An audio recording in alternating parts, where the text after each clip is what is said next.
trazendo ao nosso entendimento, trazendo à nossa memória, na verdade, que quando a gente fala sobre Hebreus, livro de Hebreus, qual é a espinha dorsal mesmo que a gente falou?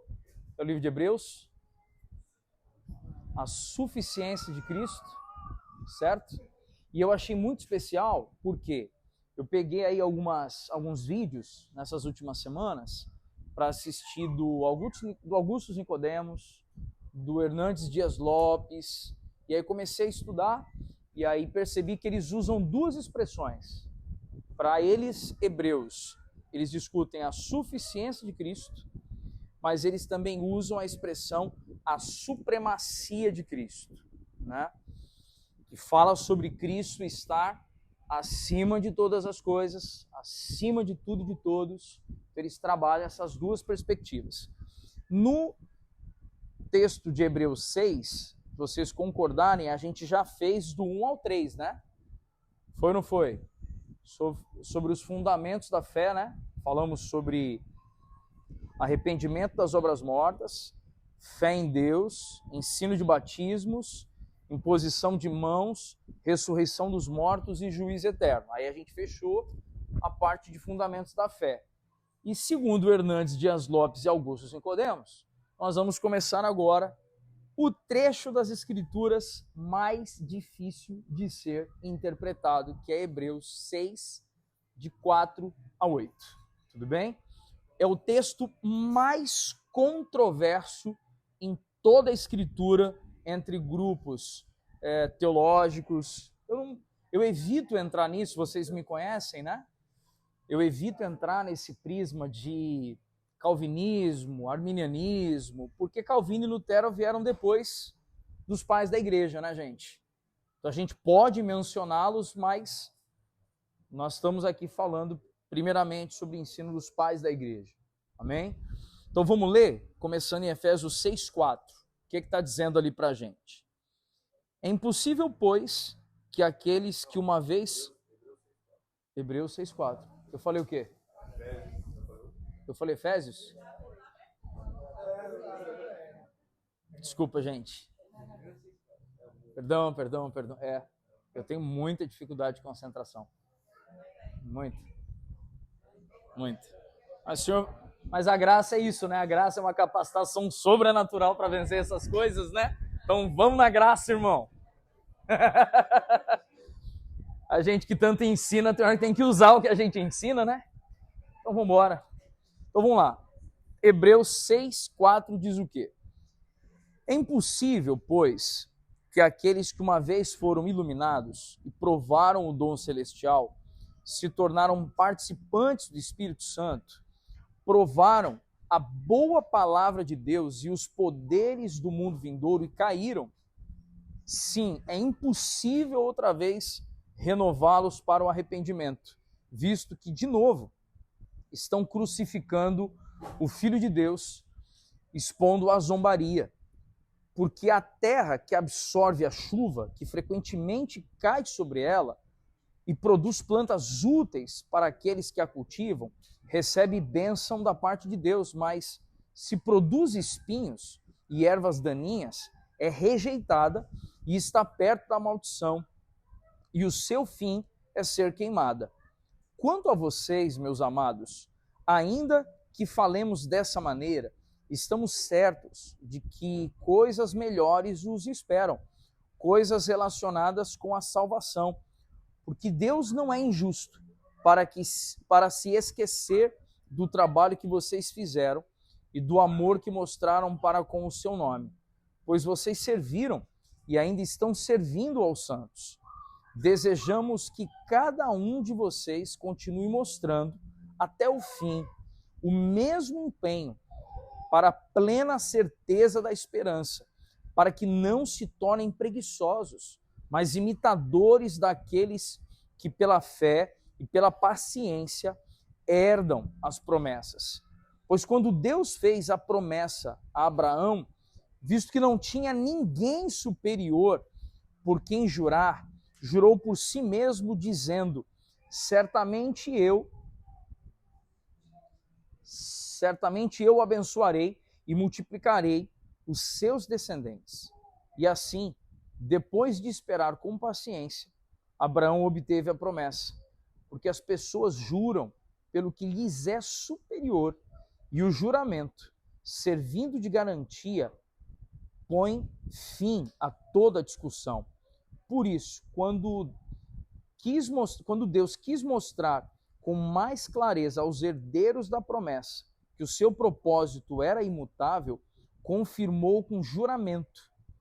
Ele fez isso para que, mediante duas coisas imutáveis, nas quais é impossível que Deus minta, nós, que já corremos para o refúgio, tenhamos forte alento para tomar posse da esperança que nos foi proposta. Temos essa esperança por âncora da alma, segura e firme, e que entra no santuário que fica atrás do véu, onde Jesus, como precursor, entrou por nós, tendo se tornado sumo sacerdote para sempre, segundo a ordem de Melquisedeque. Amém? Voltando lá no iniciozinho do capítulo 6, lá no verso de número 4, por que esse texto ele é tão desafiador para nós assim? Por que esse texto é tão impactante para a gente? Porque quando ele diz que é impossível que, uma vez iluminados e provar o dom celestial, ele vai falando sobre alguns elementos aqui. Queria colocar esses elementos para a gente ter clareza. Primeiro elemento, foram o quê? Primeiramente aí, gente, iluminados. Então a primeira coisa, alguém que recebeu o quê? Iluminação. Vocês entendem o que é a chamada doutrina da iluminação? Vocês lembram disso ou não? Não? A Bíblia nos ensina que todos nós nascemos mortos em nossos delitos e pecados, que no homem não há bondade, não há um bom sequer. Nós cremos na doutrina da depravação total do homem. Então é igual a gravidade. Se a gente pega uma pedra e solta, ela vai para onde, gente? Ela vai para o chão. Se a gente pega o homem natural e solta, ele vai para onde? Para perto ou para longe de Cristo? Ele vai para longe de Cristo. A doutrina da iluminação, ela fala sobre um lampejo de luz, onde você vê a Cristo e você então passa a ser atraído por ele. Então, alguém que recebeu o momento de iluminação é como uma janela de oportunidade de ver o Cristo. Imagina a gente no escuro, faltou energia, está tudo escuro. Mas se alguém acender um celular, você automaticamente vira para observar a luz. Faz sentido isso ou não, gente? E aí você vai caminhar em direção a quem, gente? A luz. Então ele está falando nessa questão de serem iluminados, está falando de alguém que estava em trevas, em densas trevas, mas teve um lampejo de ver a luz. E então passa a ser atraído pela luz. E a gente sabe que a luz não é uma coisa, né, gente? A luz não é uma energia, né? A luz não é uma coisa cósmica, a luz é uma pessoa. E que falou sobre si mesmo como a luz do mundo. Quem é a luz? Cara, a luz é Cristo. Amém?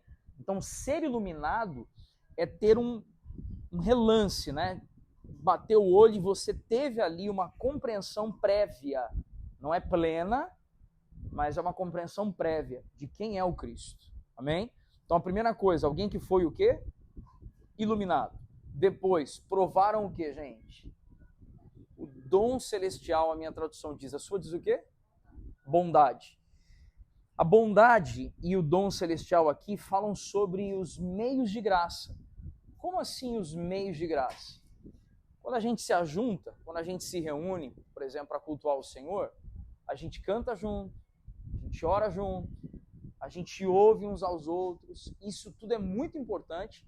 Mas os meios de graça são meios que o próprio Cristo nos ensinou, por exemplo, como o batismo, como a ceia. Um meio de graça sem a fé não salva. A gente não pode esquecer isso, gente. Lembra dessa mensagem que a gente compartilhou algum tempo atrás? Que um meio de graça sem fé não tem poder em si mesmo.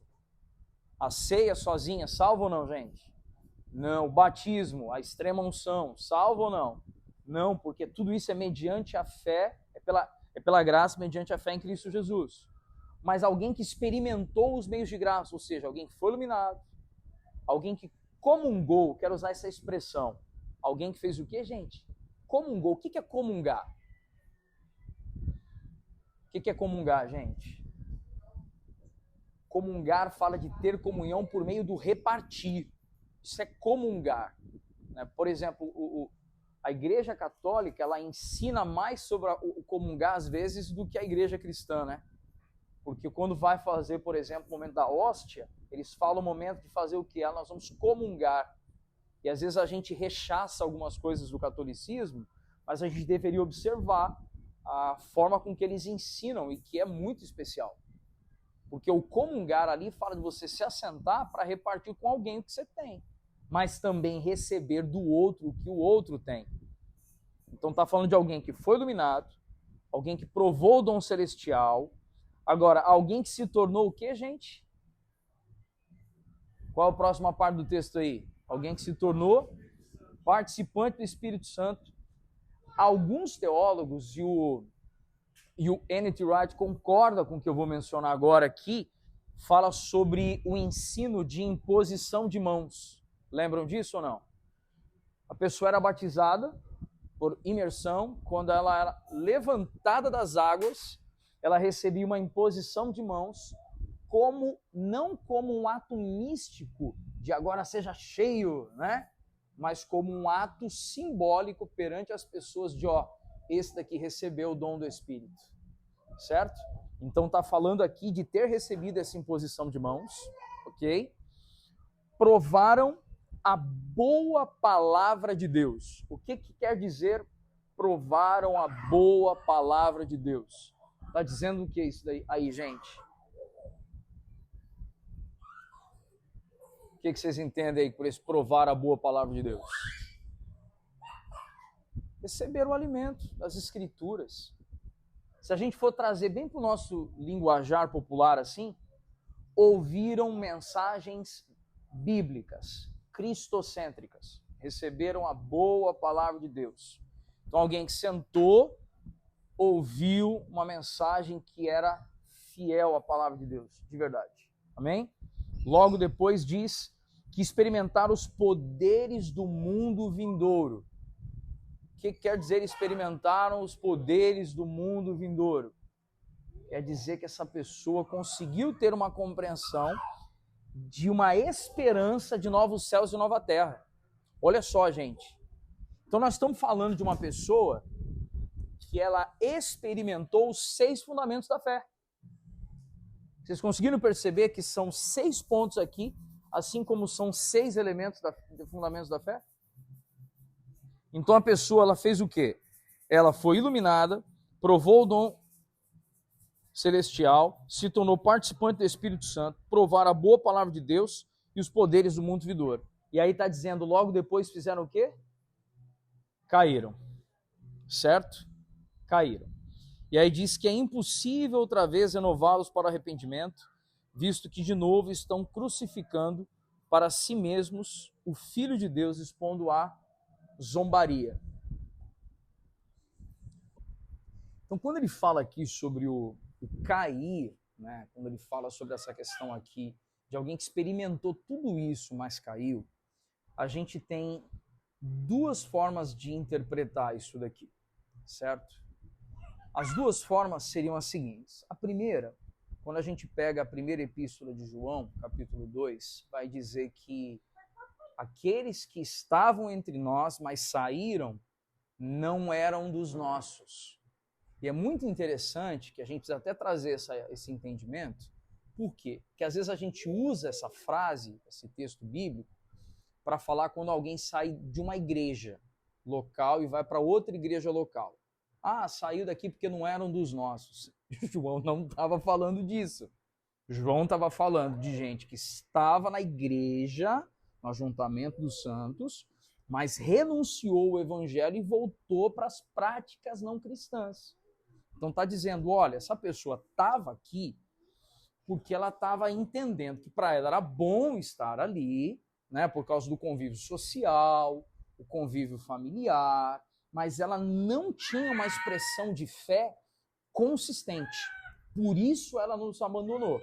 Então, estavam entre nós, mas saíram porque não eram dos nossos. Mas vamos lá. Então, uma interpretação é essa. É que alguém que era de fato convertido ou não, gente, não era convertido, certo? Então, estava ali vivendo os benefícios da igreja, mas não se entregou para Cristo. Então, é alguém que de fato não era um convertido. Isso é uma forma de interpretação. Uma outra forma de interpretação é que era alguém convertido, de verdade, que perdeu a salvação. Que aí seria uma concepção arminiana, digamos assim. Tudo bem? Alguém que era convertido, mas escolheu a prática do pecado voluntariamente e caiu em pecado.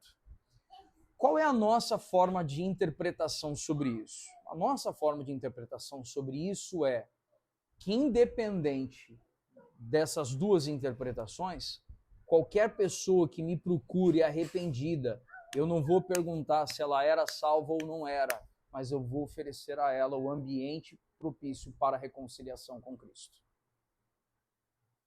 Consegui me expressar bem aqui ou não? Porque às vezes a gente quer tanto dizer, essa pessoa é um eleito, não era? Era uma pessoa perdida, não era? Será que essa pessoa ela caiu, mas de repente ele é destinado à ira, é destinado à perdição e tal? Simplesmente eu posso afirmar que se alguém se colocou na condição de procurar, buscando uma restauração, não me interessa a interpretação, o que me interessa, essa pessoa vai ter acesso ao Evangelho novamente por meio da nossa vida. Consigo me expressar bem em relação a isso, gente? Por exemplo, olha só, até a Siri tá... Olha só a informação, só fechar aqui com um exemplo, uma informação que aconteceu comigo algum tempo atrás. Algum tempo atrás, um rapaz me procurou. Ele estava numa crise de ansiedade terrível, uma questão biológica, né, e tal. E aí ele me procurou com uma crise também espiritual, dizendo assim, cara, existem os eleitos e os destinados à ira. E eu, na minha cabeça, tudo que eu ouço e tal, eu sou um destinado à ira, eu sou um destinado à ira, o que eu vou fazer na minha vida e tal e tal. Eu parei, puxei ele para uma conversa, falei assim, cara, deixa eu dizer uma coisa para você. Embora eu possa crer de modo um pouco diferente de você, eu estou entendendo seus sentimentos. Mesmo que você tenha compreensão, ache que você é um destinado à ira, se você está aqui externando essa angústia, cara, essa é a irresistível graça trazendo você para perto do Cristo. Esse pavor de estar longe de Deus é a maior... Aí eu usei o linguajar que para ele era importante ouvir. Esse pavor de viver a eternidade longe do Cristo é a maior prova da sua eleição incondicional. Quando eu joguei essa para ele, ele... Tudo bem? E aí trazer um outro testemunho para vocês de como que a gente usa alguns ensinos para, às vezes, oprimir pessoas, né? Vocês vão lembrar, alguns que estão mais antigos aqui comigo, talvez a Pamela lembre, o Elbert, a Deviane lembre, o Rafa, a Alice, é possível que vocês lembrem desse exemplo. Eu fui pregar alguns anos atrás, eu tinha lá os meus 25. Samuel era nascido? Não. Então eu tinha os 24 anos de idade, talvez. Fui pregar em Poço da Mata, extremo sul da Bahia. Mucuri, Poço da Mata. Tudo bem? Preguei 3 dias uma conferência na igreja. Quando acabou o culto, um senhorzinho de uns 70 anos de idade, gente, me puxou assim, a igreja estava em reforma, o segundo pavimento. Vocês lembram dessa história ou não? Lembra dessa história? E aí um senhorzinho de uns 70 anos de idade, o segundo pavimento da igreja estava em reforma, ele me puxou lá para cima, entramos, uma sala que estava ainda em reforma, ele pegou 2 blocos, colocou para ele, 2 blocos, colocou para mim, senta aí, pastor. Aí eu sentei assim, aí ele falou assim, pastor, me explica esse texto. E era esse texto. Era esse texto aqui. Porque ensinaram para ele que se ele se desviasse do evangelho, ele estava fadado à perdição eterna. E ele, na juventude, perto dos 30 anos de idade, ele tinha se desviado. E aí, quando ele tentou se reconciliar, disseram para ele assim: você é irreconciliável. Apresentaram para ele esse texto e disseram: para você não tem mais jeito. É impossível você, que já experimentou tudo isso, voltar à salvação. E aí esse cara fez uma das escolhas mais assim impressionantes que eu já ouvi falar. Ele escolheu viver na igreja para que os filhos e netos dele fossem salvos, sabendo que ele não era salvo. Ele estava desde os 30, então foram 40 anos, gente, criando os filhos no Senhor, viu os netos nascerem, criando no Senhor, mas ele crendo que ele estava perdido, mas a alegria dele era saber que os filhos e netos eram salvos. E aí eu peguei esse texto, olhei nos olhos dele, e aí eu já estava em lágrimas, né? Aí eu já estava em lágrimas, porque eu estou imaginando um senhor que passou 40 anos achando que estava fadado à perdição eterna, ao lago de fogo e enxofre, porque ele era um destinado à ira, porque aqui está dizendo que era impossível, né, e tal. E aí eu olhei para ele e falei: meu amado irmão, a maior expressão de que você é um salvo em Cristo Jesus é a sua permanência. É a sua permanência, foi o seu retorno a Cristo e a sua permanência em Cristo pelos últimos 40 anos. Esse senhor, ele não gritava, ele urrava, a ponto de os familiares dele, os filhos, os genros, as noras, os netos, ouvirem os urros dele. Subiram as escadas e eu lembro de um dos filhos se aproximou dele e ele não falou nada. O pai sentado, ele só colocou a mão no ombro do pai e acariciava o rosto do pai com um dedão assim. Porque os filhos já tinham dito isso para ele várias vezes. Tinham aconselhado com outros pastores, com outros líderes, mas ele não ouvia ninguém. E aí precisou um garoto franzino de 24 anos de idade, desconhecido daquele senhor, pronunciar uma palavra que foi libertadora para aquele irmão.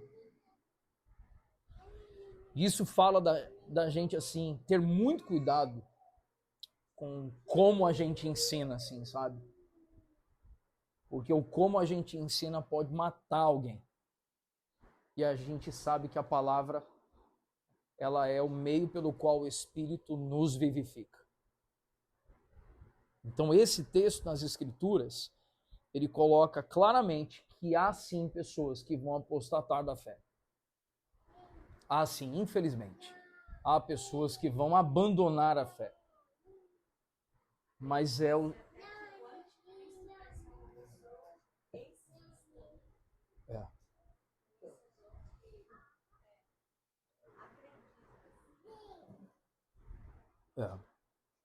Amém até aqui, gente? Eu pensei a falar alguma outra coisa e era essa história? Então, pode. A chave interessante aí é essa questão de renovar-se para arrependimento. Mas o cara fica pensando assim, esse texto é pecado contra perdição. Será que eu passei desse limite? Será que agora não tem volta para mim? E a chave é o se arrepender. Porque se arrepender é uma operação do Espírito. Sim. Então, se você se arrependeu, então não foi impossível para você se renovar para o arrependimento. As pessoas de quem esse texto fala são aquelas que nunca irão se arrepender. As apostataram e elas não se arrependerão mais. Não sairão desse lugar de obstinação. Viver dominadas pelo pecado. Primeira vez que o pecado aparece, quando Deus fala com Caim, ele dá aquela. Está lendo no livro, né? Ele fala assim: tenha cuidado, Caim, o pecado bate a sua porta. Né? E aí ele fala assim: ele está alertando ele, então, ó, você pode pecar. Né? E não se deixe dominar por ele. O mesmo domínio que Eva recebeu, né? Você ser dominada pelo seu marido. E aí, a pessoa que não se arrepende é justamente essa. Ela se deixa dominar pelo pecado. Qual é a diferença nossa, que recebemos a Cristo, de uma pessoa que ainda não recebeu? É que nós continuamos pecando, nós somos pecadores. Ninguém aqui nessa sala pode dizer assim, eu não tenho pecado. Eu sou uma pessoa boa, eu sou uma pessoa santa. Ninguém pode falar isso. A gente já disse que nós cremos nessa doutrina que todos estamos perdidos.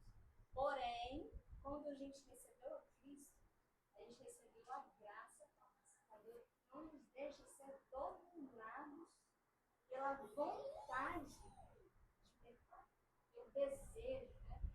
Eu tenho um desejo sobre tal coisa, mas eu não me deixo dominar, porque o meu prazer me sustenta. Meu maior sustento é Cristo. Então, Hebreus está ensinando isso, né? da suficiência de Cristo. Então, a pessoa que não se arrepende é aquela que não recebe a suficiência de Cristo. Sempre tem que ter algo para suprir ela melhor do que é Cristo. Né? E hoje a gente vê isso na prática com as diversas lutas aí, feminismo, né? Questão do LGBT, aquela coisa toda, porque as pessoas estão lutando para concretizar um prazer. Agora, um dia, quando elas reconhecem que tem algo que é muito maior do que esse prazer que é tão passageiro. Aí, esse é o verdadeiro arrependimento. Quando a pessoa reconhece isso.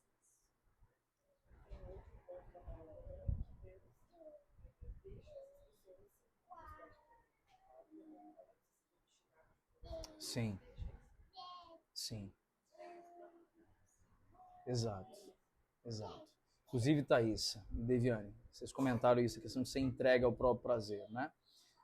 Tem um texto nas Escrituras, ele está lá em Jeremias. A gente usa até canções usando uma frase que elas são erradas. Quando a gente pega agindo eu, quem impedirá? Né? A gente já cantou, né? Pelo menos os quarentões aí de plantão já cantaram muito aí. Nós somos os únicos, amor. Esquece.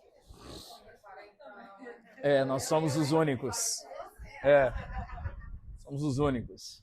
Mas eu digo assim, porque essa expressão agindo eu, quem impedirá, ela está falando de quê?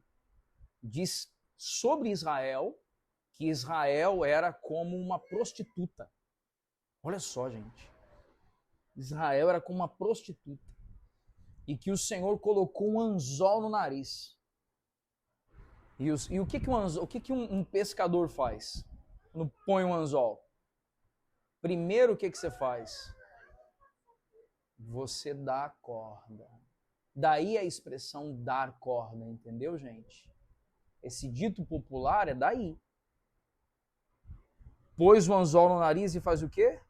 E deixa. Vai viver de forma dissoluta, vai viver de forma promíscua, vai viver do jeito que você quiser. Só que tem uma hora que ele pega a vara e tensiona.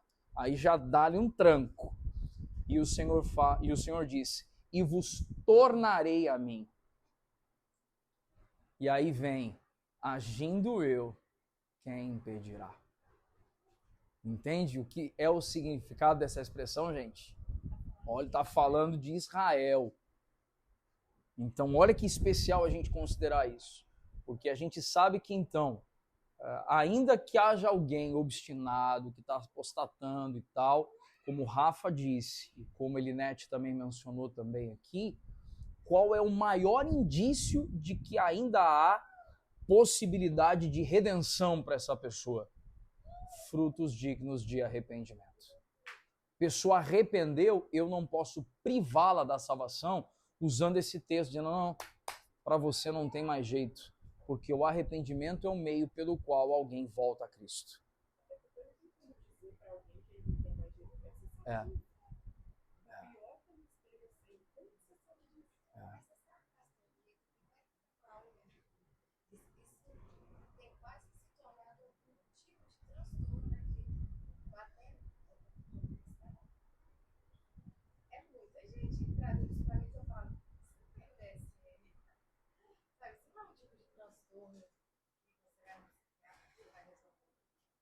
é um desvio de ensino teológico que está produzindo danos nas pessoas. Sim. Sim. Outros transtornos. Pamela, vamos conversar sobre isso.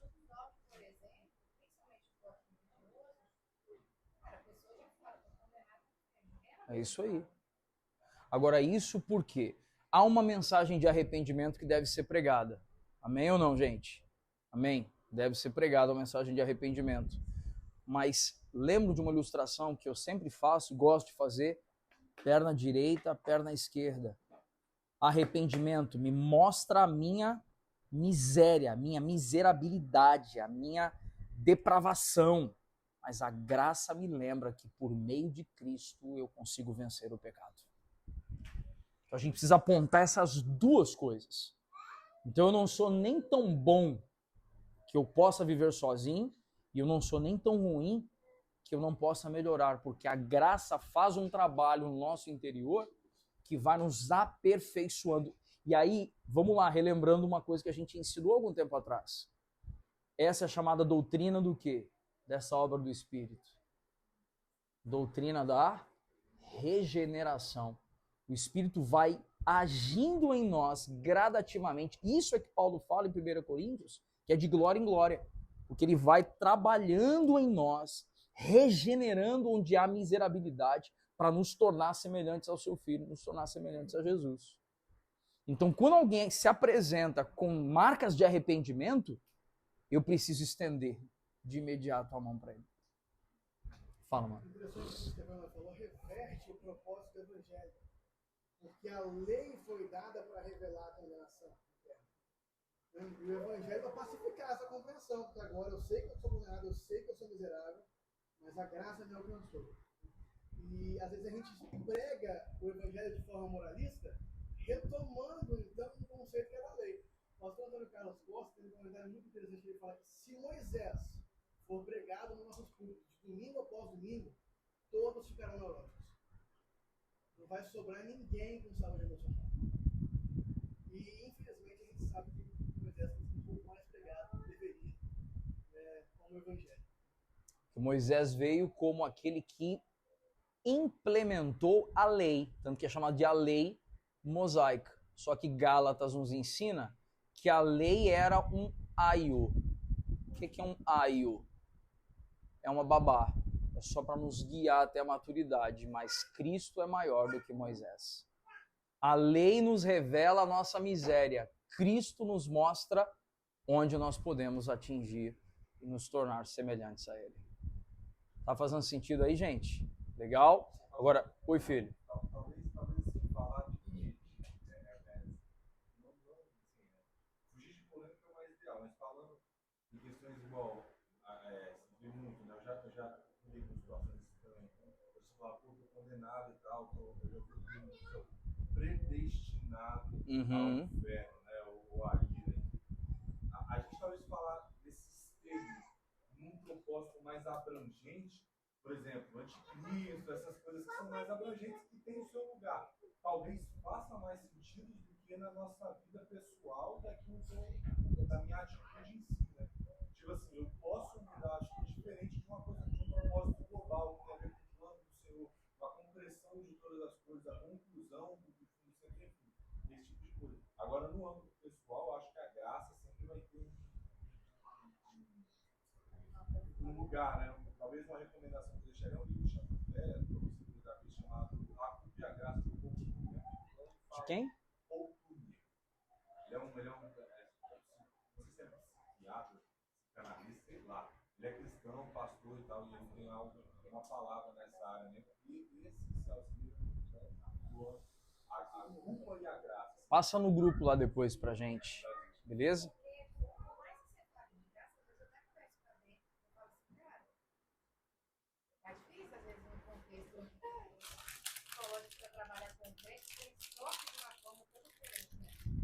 Igual ele falou, não é qualquer coisa, não é qualquer pessoa, não sei quem vai se casar exatamente. Dois irmãos com 40 anos. São pessoas que ouviram a pregação da lei, semana após semana, sem a mediação da lei. E aí, a gente precisa compreender uma situação. Você lê o livro do Larry Crabb, Pamela, o livro O Lugar Mais Seguro da Terra. a gente cria comunidades conformadoras mais facilmente. É mais fácil você criar uma comunidade conformadora do que uma comunidade espiritual. Por quê? É mais fácil controlar o comportamento, regular o comportamento. Então a gente diz para a pessoa o que pode e o que não pode. Ó, aqui na comunidade tem que ser assim. Porque é mais difícil lidar com a liberdade das pessoas. Aí a gente vai criando o quê? Regras. Só quer viver a lei? Beleza. Não são só os 10 mandamentos. São 613 itens da lei mosaica. Então quer viver a lei? Lei inteira. Inclusive guarda o sábado. Entendeu? Que é a lei inteira. Então a gente não pode querer viver a lei. A gente precisa apontar para a graça. A lei revela a nossa incapacidade. A graça nos capacita a cumprir essa lei. Lembro de uma ilustração, não sei se vocês vão lembrar dessa ilustração. Você pega aquela competição, que é o salto com vara, né? Aí tem a gente chama de sarrafo, né? Que é aquela partezinha de borracha que fica para o pessoal saltar. Então imagina, alguém pega e bota o sarrafo em 10 metros. Eu vou bater o olho e vou dizer o quê, gente? Eu não dou conta. A lei faz isso. A lei bota o sarrafo lá no alto e eu olho e falo o quê? Cara, eu não dou conta. Sem condições.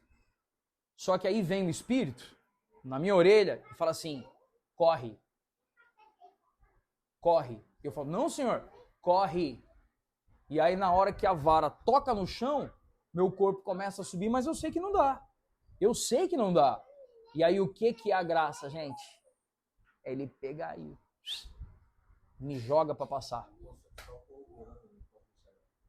Tem uma ilustração do Dallas Willard. Não é mais morreu, mas pastorzão. Ele fala que quem usa mais da graça, o santo ou o pecador? A gente acha que é o pecador, né? Mas na verdade é o santo. Porque o santo usa a graça como um bom 7x7 usa combustível para alçar o perfeito. Boa. Mas faz sentido ou não, gente? Então, quando a gente proclama o evangelho, a gente anuncia, a gente denuncia a miséria e o pecado. Mas a gente tem que apoiar na graça. Não precisa revelar que tem uma graça que pode transformar a vida daquela pessoa. Davi jogando a pedra. Joga a pedra. É, porque a pedra em si não vai fazer nada. Mas é o poder de Deus que... Impossível não lembrar da ilustração do Leandro Vieira também, né, que ele está sempre falando disso, que o Evangelho é a mensagem de Deus, ele tem a dose certa de ofensa e atratividade. Ele não exagera na ofensa de forma isso aí. a te condenar, e ele também não exagera na atratividade de forma a permitir que você viva da forma que você quiser. Ouviu essa? Tem a dose apropriada de ofensa, a cruz. E a dose apropriada de atratividade, a graça do Cristo. Muito bom. Muito bom. A gente não tem direito de fazê-lo mais ofensivo ou mais atraente. Muito bom. E às vezes, sabe o que acontece, gente? A gente vai para um púlpito, a gente que prega, a gente vai para um púlpito, e quando a gente é irascível, a gente causa uma impressão muito positiva, né? De sermos aquelas pessoas que, cara, esse cara vive o evangelho, porque é agressivo contra o pecado. Só que como não lembrar de Eugene Peterson, pastor norte-americano, que o cara era simplesmente um poço de serenidade, a ponto de receber na casa dele Bonovox e dizer, avise Bonovox que eu estou ocupado, estou conversando com meu pai, não posso atendê-lo. E botar o cara para esperar. O cara é o vocalista mais conhecido do mundo, indo na casa de Eugene Peterson, e o cara piedosamente vai dizer, não, avise ele que eu estou conversando com o meu pai, eu não posso parar, espere. E aí ele espera, ele vai conversar com o cara, revelando graça de Deus, mas você vê assim, tipo, a gente precisa ofender, mas precisa revelar também o que, gente? A graça de Deus. A gente precisa anunciar a graça de Deus. Isso é hipergraça? Isso não é hipergraça. O que seria hipergraça? Seria hipergraça se eu disser que, não, gente, tá tudo bem, tá tudo resolvido, a graça de Deus resolve isso daí. Não, não é sobre isso que nós estamos falando. Perna direita, perna esquerda. Para ficar de pé, é a dose de arrependimento com a dose de receber a graça. É a ofensa e a atratividade. São dois pilares que sustentam uma vida no Evangelho. O Bruno até fala isso, porque assim, apesar da culpa ela ser algo ruim, se desfazer dela pode ser algo muito perigoso também. O fato é que para você adentrar a seara da graça, você deve se confessar culpado, de alguma forma, né? Então a culpa ela tem o seu papel quanto à condução do nosso coração a quem realmente deve estar sob o posto de Cristo. Amém. Mas também afundar-se sobre esse prisma é possível. Amém. Muito bom. Verso 9, olha que especial. Como é que começa o verso 9 aí? Com a primeira palavrinha, primeiro trecho aí do verso 9. Quanto a vós outros. Ou a minha diz, quanto a vocês. Oi? Mas de vós. Uma pergunta, o que isso significa? Pega a ideia do texto, gente. Ele está falando sobre alguém que abandonou o evangelho, apostatou, e aí falou, né, sobre os problemas e tal. Aí ele vai e diz, quanto a vocês. Isso é uma expressão que mostra uma contrariedade. Vocês concordam comigo ou não? Ele está dizendo que, tudo bem, tem essa turma aqui que apostatou, mas quanto a vocês, ou seja, ele está dizendo, está escrevendo a carta aos Hebreus, dizendo, eu não estou tendo esse problema com vocês. Vocês estão, tá tudo bem. Aí ele vai dando uma palavra. Ainda que falemos dessa maneira, e aí alguns teólogos, quando ele usa essa expressão, ainda que falemos dessa maneira, sabe o que alguns teólogos acreditam?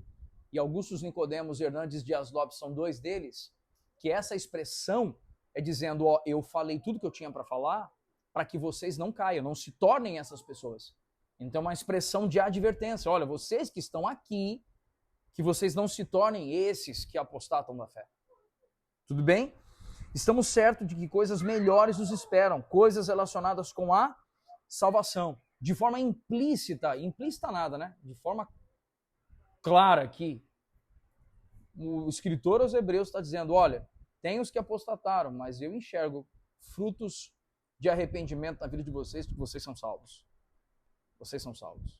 Ele continua dizendo aqui, porque Deus não é injusto para se esquecer do trabalho que vocês fizeram, mostraram para com o seu nome, pois vocês serviram e ainda estão servindo aos santos. Eu quero colocar aqui uma expressão. Vocês serviram e ainda estão servindo aos santos.